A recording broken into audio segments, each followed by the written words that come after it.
Best movies explain में आपका स्वागत है। आज की मूवी है ग्लैडिएटर। मूवी की शुरुआत में हम देखते हैं रोम और जर्मनी की सेना एक दूसरे से युद्ध कर रहे होते हैं। जहां रोम की सेना का कमांडर मैक्सिमस होता है। मैक्सिमस एक महान वीर योद्धा होता है जिसे रोम की सेना बहुत पसंद करती है। रोम और जर्मनी की सेना में एक घमासान युद्ध होता है जिसे रोम युद्ध को जीत लेती है। युद्ध के बाद रोम का किंग मैक्सिमस को बुलाता है। किंग एक बहुत अच्छा इंसान होता है और किंग मैक्सिमस से बहुत प्यार करते हैं और मैक्सिमस भी किंग का बहुत आदर सम्मान करता है। किंग अब बढ़ती उम्र के चलते उसकी जगह मैक्सिमस को देना चाहते हैं क्योंकि किंग जानते हैं मैक्सिमस एक बहादुर और सच्चा नेक योद्धा है जो अपने लोगों की अच्छी हिफाजत कर सकता है और किंगडम को संभाल सकता है। किंग मैक्सिमस को बुलाते हैं और कहते हैं कि मेरे बाद राजगद्दी पर तुम बैठोगे और मैक्सिमस तुम इस किंगडम के राजा बनोगे। लेकिन मैक्सिमस मना करता है क्योंकि राजा के बेटा और बेटी होते हैं और राजा का एक बेटा होता है जिसका नाम कोमोडस होता है।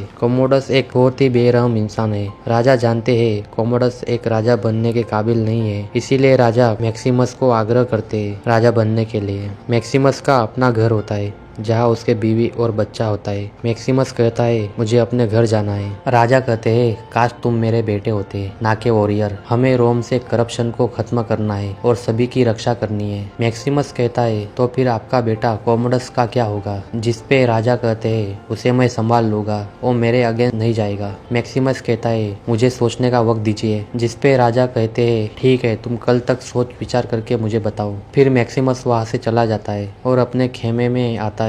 वहाँ मैक्सिमस अपने सिपाही से कहता है शायद हम अपने घर वापस ना जा सके। मैक्सिमस चाहे तो अपने घर जा सकता था लेकिन नहीं जाता। वो भी सोच विचार करता है कि रोम के लोगों को उसकी जरूरत है और वो किंगडम को संभालने के लिए तैयार हो जाता है। अब राजा के पास उसका बेटा कोमोडस आता है। राजा उसे बताते है मैं किंगडम की रिस्पॉन्सिबिलिटी मैक्सिमस को दे रहा हूँ। कोमोडस बोलता है कि एक वक्त मुझे आपका लेटर मिला था जिसमें आपने 4 खूबियां लिखी हुई थी, इंटेलिजेंस, जस्टिस, टॉलरेंस, डिसिप्लिन, जिसे देखकर मैं समझ गया था ये खूबियां मुझ में नहीं है। लेकिन मुझ में एक खूबी है कि मेरे ख्वाब बहुत ही बड़े बड़े हैं और मैं बहुत कुछ हासिल करना चाहता हूँ और ये मेरी जिंदगी का मकसद भी है। और ये कहकर कोमोडस काफी इमोशनल हो जाता है और राजा के गले लगता है। लेकिन राजा को कोमोडस मार डालता है और कहता है कि रोम पर मैं ही राज करूंगा। अब राजा मर चुके हैं इसीलिए मैक्सिमस उनके पास आता है। कोमोडस कहता है राजा की मौत हार्ट अटैक से हुई है। लेकिन जब मैक्सिमस उनकी बॉडी चेक करता है तो समझ जाता है कि राजा की मौत हार्ट अटैक से नहीं हुई बल्कि उनकी हत्या हुई है। कोमोडस मैक्सिमस से कहता है मुझे तुम्हारी जरूरत है,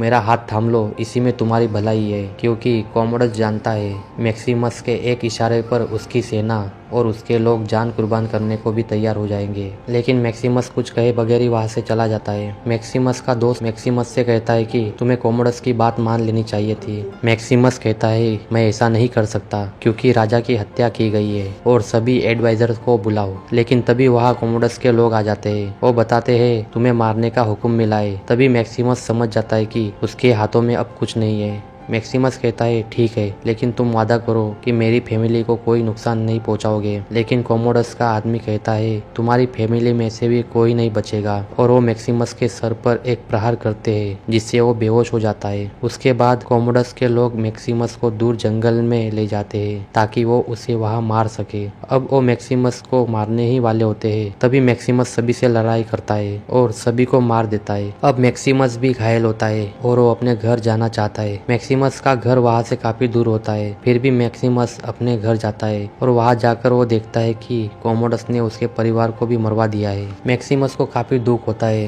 वो बहुत ही इमोशनल हो जाता है। अब मैक्सिमस अपने परिवार को दफना देता है और वहीं पर बेहोश हो जाता है। अब वहाँ पर कुछ लोग आते हैं और मैक्सिमस को पिजलर बनाकर अपने साथ ले जाते हैं। ये वो लोग होते हैं जो इंसानों और जानवरों को पिजलर बनाकर उन्हें किसी और को बेच देते हैं। अब ये लोग मैक्सिमस को एक आदमी को बेचते हैं जो कि एक ग्लैडिएटर ट्रेनर होता है जो लोगों को तलवारबाजी सिखाता है जिसे लोग अच्छे से तलवारबाजी सीख सके और लड़ सके। क्योंकि वहाँ पर तलवारबाजी का खेल होता है जिससे वो तलवारबाजी करते हैं और एक दूसरे को हराते हैं और उनके चारों तरफ ऑडियंस बैठी होती है जो इस खेल को देखने आती है। हालांकि मैक्सिमस इस खेल का हिस्सा नहीं बनना चाहता लेकिन वो मजबूर होता है क्योंकि अगर वो लड़ाई नहीं करेगा तो मारा जाएगा, इसीलिए वो भी लड़ाई करता है। अब यहाँ मैक्सिमस की दोस्ती 2 लोगों से होती है जो मैक्सिमस के साथ मिलकर मिलकर लड़ते हैं। अब उनकी पहली लड़ाई में अपोजिट के लोग सभी को मार डालते हैं और ये तीनों ही बचते हैं, यानी मैक्सिमस और उसके दो साथी। दूसरी तरफ दिखाते हैं अब कोमोडस रोम का किंग बन गया है, लेकिन उसे अपने लोगों की कोई फिक्र नहीं है। कोमोडस के एडवाइजर उसे बताते हैं कि हमारे लोगों में एक बीमारी फैली है, हमें उसके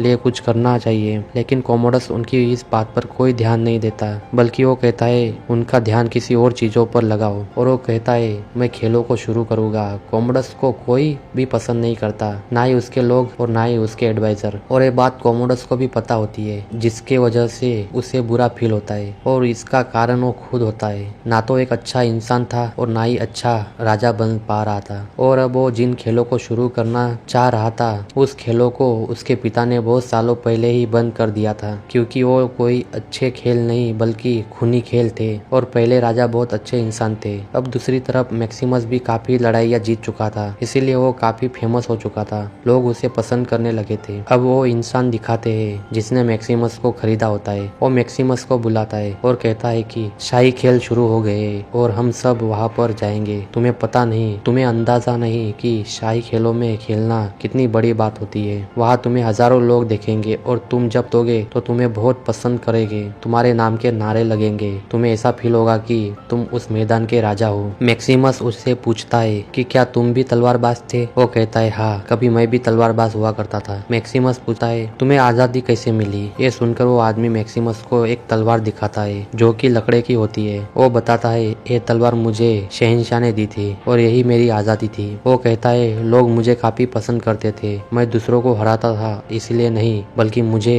लोगों के दिलों को जीतना आता था इसीलिए। ये सुनकर मैक्सिमस कहता है मैं भी शहंशाह के सामने खड़ा होना चाहता हूँ। वो कहता है इसके लिए तुम्हें लोगों के दिलों को जीतना होगा। मैक्सिमस कहता है मैं ऐसा ही करूंगा और मैं लोगों के दिलों को भी जीतूंगा। इसके बाद वो सारे लोग रोम पहुंच जाते हैं, जहाँ वो विशाल स्टेडियम होता है जहाँ पर एक खेल होने वाले होते हैं। वो स्टेडियम बहुत ही बड़ा होता है जहाँ हजारों लोग बैठे होते हैं। अब हम कोमोडस को देखते हैं जो राजगद्दी पर बैठा है, फिर भी वो परेशान होता है क्योंकि उसे पता है कि उसके लोग उसे पसंद नहीं करते। कोमोडस की सिस्टर और उसके सिस्टर का बेटा उसके साथ ही रहते हैं। कोमोडस की सिस्टर को कोमोडस का बहुत डर होता है क्योंकि उसका बेटा राजगद्दी का वारिस है, इसीलिए उसके सिस्टर को डर है कहीं कोमोडस उसके बेटे को मरवा ना दे, क्योंकि कोमोडस ने ही अपने फादर को मारा था। अब कोमोडस की सिस्टर उन लोगों से मिलती है जो रोम के बारे में अच्छा सोचते हैं, रोम के लोगों के लिए कुछ अच्छा करना चाहते हैं, जो उसके फादर के एडवाइजर होते हैं। वो कहती है कोमोडस को मरना होगा, वरना ये मेरे बेटे के लिए और रोम की जनता के लिए खतरा बन सकता है। लेकिन वो लोग कहते हैं अभी भी कुछ लोग हैं जो कोमोडस की बातों में एग्री करते हैं, उसकी बातों को मानते हैं। एक दिन ऐसा आएगा जब सभी उससे नफरत करेंगे और वही सही समय होगा जब हम उस पर अटैक करेंगे, लेकिन अभी हम फिलहाल कुछ नहीं कर सकते। फिर वो दिन आ ही जाता है जब मैक्सिमस अपने साथियों के साथ रोम के शानदार मैदान में आ जाता है, जहाँ हजारों लोग आए होते हैं मुकाबला देखने। अब मैक्सिमस और उसके साथी मैदान में लड़ने के लिए तैयार होते हैं। जिन लोगों से मैक्सिमस को लड़ना होता है उनके पास आधुनिक तीर कमान होते हैं और वो घोड़े गाड़ी के साथ होते हैं, हथियारों के साथ होते हैं, जिनके वजह से उनके पास अच्छी सेफ्टी होती है। यहाँ कोमोडस, उसकी सिस्टर और सिस्टर का बेटा ये भी इस खेल को देखने आए होते हैं। अब लड़ाई शुरू हो जाती है। मैक्सिमस अपने लोगों को लीड करता है और उन्हें समझाता है कि कैसे लड़ना है। अब ये अपने लोगों के साथ मिलकर उनके घोड़े गाड़ी को गिरा देते हैं और उनके बहुत से लोगों को मार भी देते हैं। इस लड़ाई में मैक्सिमस के भी कुछ साथी मारे जाते हैं, लेकिन मैक्सिमस बहादुरी के साथ सामने वालों को सभी को मार देता है और चारों तरफ से सभी मैक्सिमस की बहादुरी और उसकी लड़ाई से उसे सभी लोग अप्रिशिएट कर रहे होते हैं, उसकी वाहवाही कर रहे होते हैं, क्योंकि उसने इस एक तरफा लड़ाई को अपने बहादुरी और सूझबूझ की वजह से जीत लिया होता है। अब ये देखकर कोमोडस भी खुश हो जाता है और वो कहता है हम इस वॉरियर से मिलना चाहते हैं, और वो खुद मैक्सिमस से मिलने चला जाता है। मैक्सिमस के नकाब पहनने के वजह से वो मैक्सिमस को पहचान नहीं पाता। कोमोडस कहता है वाह, मैंने आज तक तुम जैसा तलवारबाज नहीं देखा, मैं तुमसे बहुत इम्प्रेस हूँ। चलो अब अपना नकाब उतारो और मुझे अपना नाम बताओ। मैक्सिमस कहता है मेरा नाम ग्लैडिएटर है, यानी के तलवारबाज, और जाने लगता है। इस पर कोमोडस गुस्सा होकर कहने लगता है तुम्हारी हिम्मत कैसे हुई मुझे बिना जवाब दिए मुंह फेर कर जाने की? नकाब उतारो और मुझे अपना नाम बताओ। अब मैक्सिमस अपना नकाब उतारता है और कहता है ये देखो, मेरा नाम मैक्सिमस है, असली शहंशाह का वफादार, जिसकी बीवी को तुमने जिंदा जला दिया और मेरे बेटे को भी तुमने मार दिया। अब देखना इसका बदला मैं लेके रहूंगा। तभी कोमोडस के तलवारबाज उन सबको घेर लेते हैं। तभी सारी मैदान में बैठी हुई ऑडियंस चिल्लाने लगती है, इन्हें जाने दो, इन्हें छोड़ दो। और कॉमोडस को ना चाहते हुए भी उन्हें छोड़ना पड़ता है क्योंकि वो खेल का मैदान होता है। कॉमोडस उन्हें वहाँ नहीं मार सकता और वो चला जाता है। अब कॉमोडस की सिस्टर को पता चलता है कि मैक्सिमस जिंदा है, तो वो उसे रात को मिलने चली जाती है। मैक्सिमस को उसे देखकर बहुत गुस्सा आता है। वो कहता है मेरी फैमिली का क्या कसूर था जो उन्हें जिंदा जला दिया। इस पर कॉमोडस की सिस्टर कहती है मैं इस बारे में कुछ नहीं जानती। मैक्सिमस कहता है तो फिर तुम्हारे फादर को किसने मारा ये भी तुम्हें पता है। कॉमोडस की सिस्टर कहती है हाँ मैं जानती हूँ, कॉमोडस ने ही उन्हें मारा है और इस वजह से मैं आज तक डर से जीती आ रही हूँ कहीं वो मेरे बेटे को भी ना मार डाले, क्योंकि मेरा बेटा राजगद्दी का हकदार है। इसीलिए मैं चाहती हूँ कि तुम रोम में अमन और शांति लाओ। मैं एक कमांडर को जानती हूँ जिसे मेरे फादर बहुत मानते थे, बहुत चाहते थे। यहाँ बहुत से लोग ऐसे हैं जो मेरे भाई के दुश्मन हैं, जो रोम के सुकून चाहते हैं। मैं तुम्हें उनसे मिलवा सकती हूँ। पर मैक्सिमस कहता है अब मैं वो पुराना आजाद मैक्सिमस नहीं हूँ, मैं अब एक गुलाम हूँ। मेरी जिंदगी का कोई भरोसा नहीं कि मैं कब मर जाऊँ, क्या पता कि मैं कल होने वाले मुकाबले में ही मर जाऊँ। कॉमोडस की सिस्टर कहती है प्लीज मेरी हेल्प को एक्सेप्ट कर लो। जिस पर मैक्सिमस कहता है हाँ मैं तुम्हारी हेल्प करूंगा और वो हेल्प ये है कि यहाँ दोबारा कभी मत आना। और वो डिसअपॉइंट होकर वहाँ से चली जाती है। दूसरी तरफ हम देखते हैं कॉमोडस अपने सबसे खतरनाक वॉरियर को मैक्सिमस को खत्म करने के लिए फाइट करवाता है। जो वॉरियर बहुत खतरनाक होता है, जो कभी नहीं हारा, वो चारों तरफ से टाइगर को भी छुड़वा देता है। लड़ाई के वक्त एक पल ऐसा भी आता है जब टाइगर मैक्सिमस को मारने ही वाला होता है,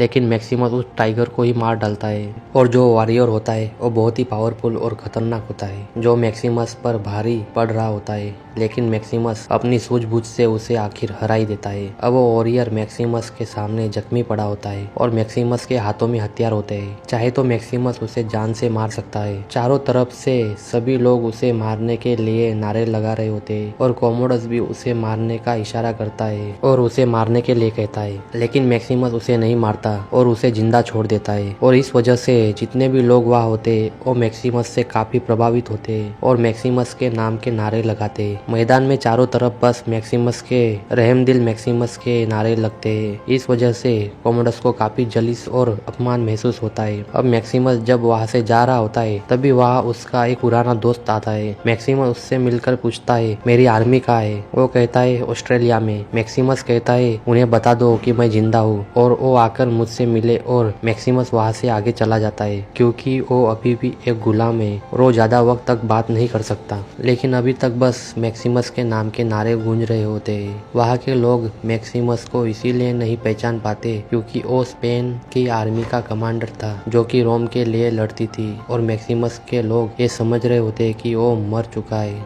अब मैक्सिमस को उसे वही उसका पुराना दोस्त मिलने आता है। मैक्सिमस उसे कहता है कि तुम जाकर कॉमोडस की सिस्टर से मिलो और उसे कहो कि जिस आदमी से तुम मुझे मिलवाना चाहती थी मैं उसे मिलने के लिए तैयार हूँ। फिर मैक्सिमस का दोस्त करता भी वही है और अब मैक्सिमस कॉमोडस की सिस्टर और कुछ लोग मिलते हैं और वो डिसाइड करते हैं कि वो मैक्सिमस को इस किंगडम रोम से बाहर भेज देंगे और फिर बाद में मैक्सिमस ऑस्ट्रेलिया जाएगा जहाँ पर उसके 5000 लोगों की वफादार हो जाए जिन्हें वो यहाँ रोम लेकर आएगा और वो यहाँ की पावर हासिल कर लेगा। फिर वो इस पावर को सही इंसान के हाथों में देकर यहाँ से चला जाएगा। अब इनका प्लान बन चुका था लेकिन कॉमोडस को अपनी सिस्टर पर, मैक्सिमस पर और उसके कुछ लोगों पर शक था कि वो कुछ प्लानिंग कर रहे हैं। इसीलिए वो अपनी सिस्टर को धमकी देता है कि तुम अगर मुझे सारी बातें सच नहीं बताओगी तो मैं तुम्हारे बेटे को मार दूंगा। इसीलिए अब न चाहते हुए भी उसकी सिस्टर को सारी बातें बतानी पड़ती है और अब उनकी सारी बातें कॉमोडस को भी पता चल जाती है। कॉमोडस अपने लोगों को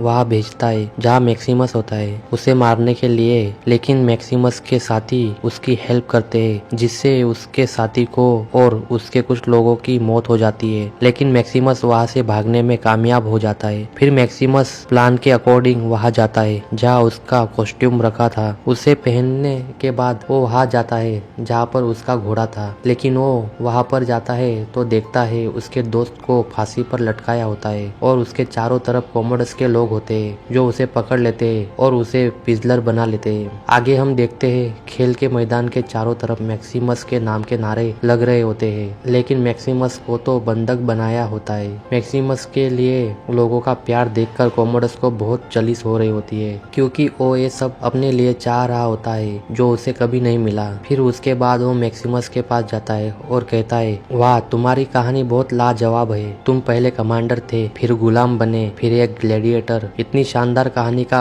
अंत भी शानदार ही होना चाहिए ना। और इसे शानदार बात क्या होगी कि तुम्हारा मुकाबला शहंशाह से होने जा रहा है, एक राजा के साथ। जिस पर मैक्सिमस कहता है कि अब तुम मुझसे लड़ोगे, जिस पर कॉमोडस कहता है, हाँ, क्यों मैं तुमसे डरता हूँ। जिस पर मैक्सिमस कहता है, सारी जिंदगी तुम डरते ही तो आ रहे हो। जिस पर कॉमोडस कहता है, जान लुटाने वाला मैक्सिमस ना डरने वाला जरूर होगा, लेकिन वो अपनी मौत से जरूर डरेगा। पर मैक्सिमस कहता है, किसी ने मुझसे कहा था मौत तुम्हारी तरफ देखकर मुस्कुराती है, इसीलिए तुम्हारे लिए अच्छा है कि तुम भी उसकी तरफ देखकर मुस्कुरा दो। जिस पर कॉमोडस कहता है कि वो आदमी भी अपनी मौत पर मुस्कुराया था। जिस पर मैक्सिमस कहता है कि तुम जानते हो कि वो तुम्हारे फादर थे, राजा थे। जिस पर कॉमोडस कहता है कि पता है, तुम उन्हें बहुत चाहते थे और मैं भी उन्हें बहुत चाहता था, इस लिहाज से तो हम भाई भाई हुए ना। ये कहकर कॉमोडस मैक्सिमस के गले लगता है और उसके बैक पर खंजर से टैप करता है और अपने लोगों से कहता है कि इसके इंजरी को ढक दो और इसे इसका कॉस्ट्यूम पहना दो, वॉरियर्स वाला। असल में कॉमोडस मैक्सिमस से इसलिए लड़ना चाहता है ताकि वो दुनिया के सामने मैक्सिमस को हरा दे, क्योंकि जो वाहवाही मैक्सिमस की होती है वही कॉमोडस की हो,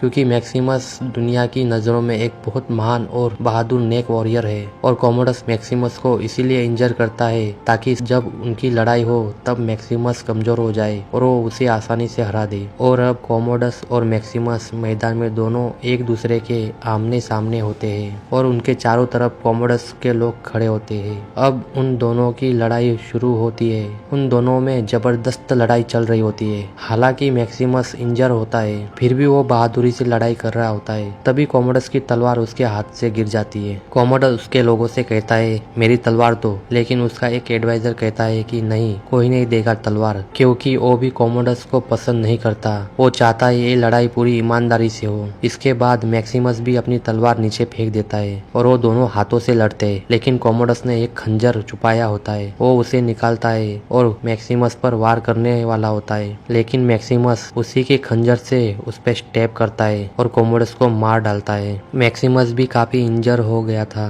और कॉमोडस के लोगों से कहता है, मेरे लोगों को छोड़ दो, क्योंकि ग्रेकस भी रोम में अमन और शांति ही चाहते हैं। वो कहता है, रोम के लिए हमने अच्छे ख्वाब देखने हैं और उन ख्वाबों को सजाना है, क्योंकि यही ख्वाहिश थी हमारे राजा की। और इतना कहने के साथ ही वो गिर जाता है क्योंकि वो इंजर होता है। तभी उसके पास कॉमोडस की सिस्टर आ जाती है। मैक्सिमस कहता है, अब तुम्हारे बेटे को कोई नहीं मार सकता। फिर हम देखते हैं मैक्सिमस हेलुसिनेट कर रहा होता है। उसे अपनी वाइफ और बेटा दिख रहा होता है और मैक्सिमस अपने घर जा रहा है। उसके जीत की खबर उसके वाइफ और बेटे को भी मिलती है और वो उसका इंतजार कर रहे हैं। फिर हम देखते हैं मैक्सिमस हमेशा के लिए दुनिया छोड़कर चला गया है। मैक्सिमस को सारे लोग बहुत इज्जत देते हैं क्योंकि उसने रोम के लिए अपनी जान कुर्बान की होती है। उसने अपना फर्ज निभा कर दिखाया होता है, इसीलिए सभी उसे अपने हाथों पर उठाकर ले जाते हैं और कॉमोडस की डेड बॉडी वहीं पर पड़ी होती है, लेकिन उसे कोई भी हाथ नहीं लगाता। और इसी के साथ इस मूवी का एंड हो जाता है।